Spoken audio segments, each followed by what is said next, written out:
Herkese merhaba. Yeni analiz videosuna hoş geldiniz arkadaşlar. Çok heyecanlı bir bölümü daha geride bıraktık. Peki dizimizin yeni bölümünde bizleri hangi sürprizler bekliyor? Mehdi hapisten çıkmayı başaracak mı? Barış Zeynep'e evlenme teklifi edecek mi? Zeynep'in vereceği zor karar ne? Özlem Zeynep'i Barış'tan uzaklaştıracak mı? Hepsinin cevabını ve gelecek bölümlerdeki ayrıntıları da öğrenebilmek için videoyu sonuna kadar dikkatle izlemeyi unutmayın lütfen. Öncelikle bu dizinin asla final yapmamasını istiyorsanız, ayrıca Zeynep hayallerinin peşinden gitmeli ve kendi kararlarını kendisi vermeli diyorsanız beğeni tuşuna basalım ve kaç kişi aynı fikirdeyiz hep birlikte görmüş olalım. Dizimizin yeni bölümünde Mehdi bir süreliğine daha tutuklu olarak hapishanede kalacak. Çünkü Mehdi'nin yaralamış olduğu adam ne yazık ki hayatını kaybetti. Bunun sonucunda da Mehdi hakkında iyi bir tanıklık edemeyecek. Geriye Mehdi'ye yardımcı olacak tek kişi kalacak. O kişi ise asıl yaralamaya sebep olan kişidir.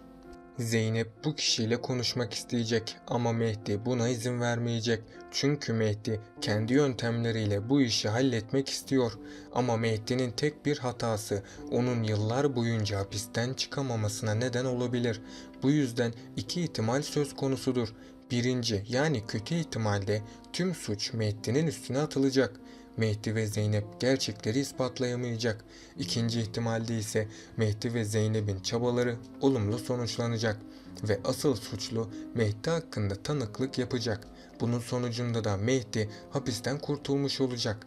Büyük ihtimalle Mehdi hapishaneden çıkmayı başaracak. Çünkü Mehdi başrol oyuncusudur. Önemli karakterinde yıllarca hapiste kalması düşünülemez diyebilirim. Ayrıca Mehdi hapiste kaldığı sürece Veysi ona rahatsızlık vermeye devam edecek. Bu yüzden Mehdi'nin çok dikkatli davranması gerekiyor. Aksi halde ölerek diziden bile ayrılabilir. Barış da Zeynep'in Mehdi'nin avukatı olmasından dolayı oldukça rahatsız oldu. Çünkü en son Barış Zeynep'i cezaevinden çıkarken yakaladı. Şimdilik Barış bu duruma sessiz kalacak ama Zeynep Mehdi'ye yardım etmeye devam ederse Barış onunla tamamen görüşmeyi bırakabilir. Ayrıca dizimizde sürpriz bir gelişme daha yaşanacak ve yakında Barış ve Zeynep evlenecek. Ama onların aşkının önünde önemli engeller bulunuyor. Bunlardan birisi Özlem ve Savaş'tır. Özlem bir süreliğine Zeynep'i kabul etmeyecek. Diğer engel ise Zeynep'in Mehdi'ye önem vermeye devam etmesidir. Özlem ve Savaş onları ayıramayacak. Çünkü Barış ve Zeynep arasındaki aşk bağı daha da çok kuvvetlenecek.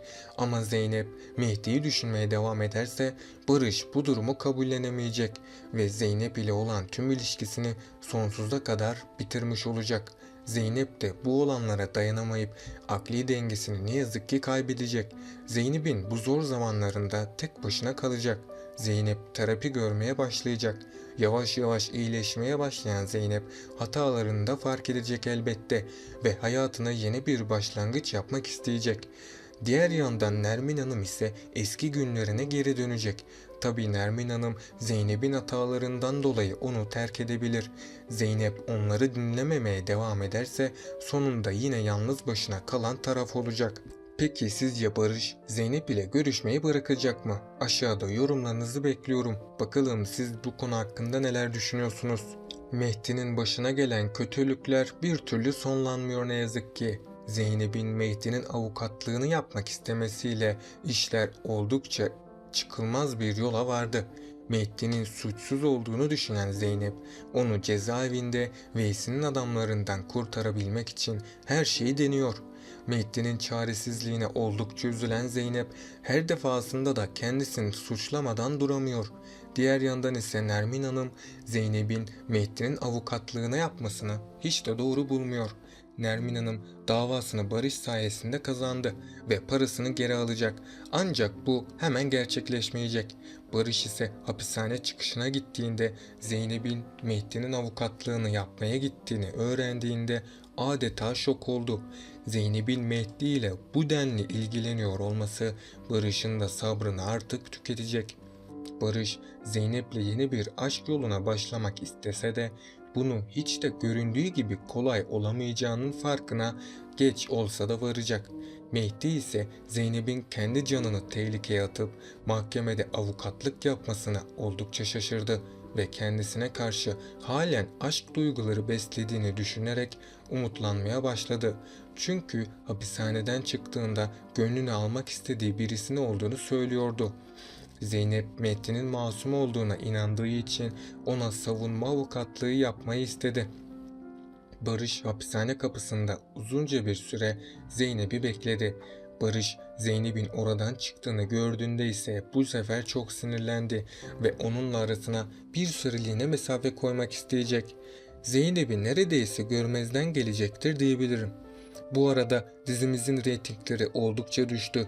Dizinin bitmesini istemeyenler lütfen videoyu beğenip yorum yapsın, gücümüzü senaristlere göstermiş olalım. Mehdi'yi çok seven ve Mehdi'nin babasının arkadaşı olan koğuş ağası, Mehdi'yi öldürmeye çalışan kişilerden onu korumak istiyor. Veysi'nin adamları Zeynep'i sonunda bulacak ve tabii ki onu tehdit edecekler. Zeynep'i bu durumdan kurtarmasına yardımcı olan yine Barış Bey olacak. Barış, Zeynep'e Mehdi'nin avukatlığını yapmasını bırakmasını isteyecek. Çünkü ona hayatının tehlikede olduğunu da söyleyecektir. Ama Zeynep, Mehdi'nin suçsuz olduğunu ve o olmadan kurtulamayacağın konusunda diretecek. Barış, Zeynep'e aşık olduğunu itiraf edecek ve seninle olmadan ne yazık ki yaşamamın bir anlamı yok Zeynep diyecek. Zeynep ise Barış'a, seni çok seviyorum Barış biliyorsun ama Mehdi'nin hayatı da tehlikede ve onun suçsuz olduğunu ortaya çıkarana kadar seninle bir ilişki yaşamam maalesef mümkün değil diye cevap verecektir. Mehdi, Zeynep'in kendisine bir şans daha vermek istediğini sanıyor. Zeynep'in cezaevinden kurtulduğunda onunla yeniden evlenmeyi deneyeceğini umut edecektir. Nermin Hanım, Zeynep'in Barış'la yeni bir ilişkiye başlaması gerektiğini söyleyecek ve Barış'a bu konuda yardımcı olacak. Rize'den gelen dayısı Ali Rıza'nın İstanbul'a gelişindeki asıl amacı Barış'ın artık evlenip yuva kurmasını sağlamasıydı. Ama hiç beklenmeyen bir olay gelişti ve Ali Rıza Sultan'ı istemek için Zeynep'lerin evine kadar gitti. Diğer yandan Zeynep ise başlarda Barış ile ilişkisinin yürümeyeceğini düşünse de zamanla o da Barış ile birlikte olmanın kendisine çok iyi geldiğinin farkına vardı. Bu yüzden Barış'a olan hislerini ne yazık ki gizleyemiyor.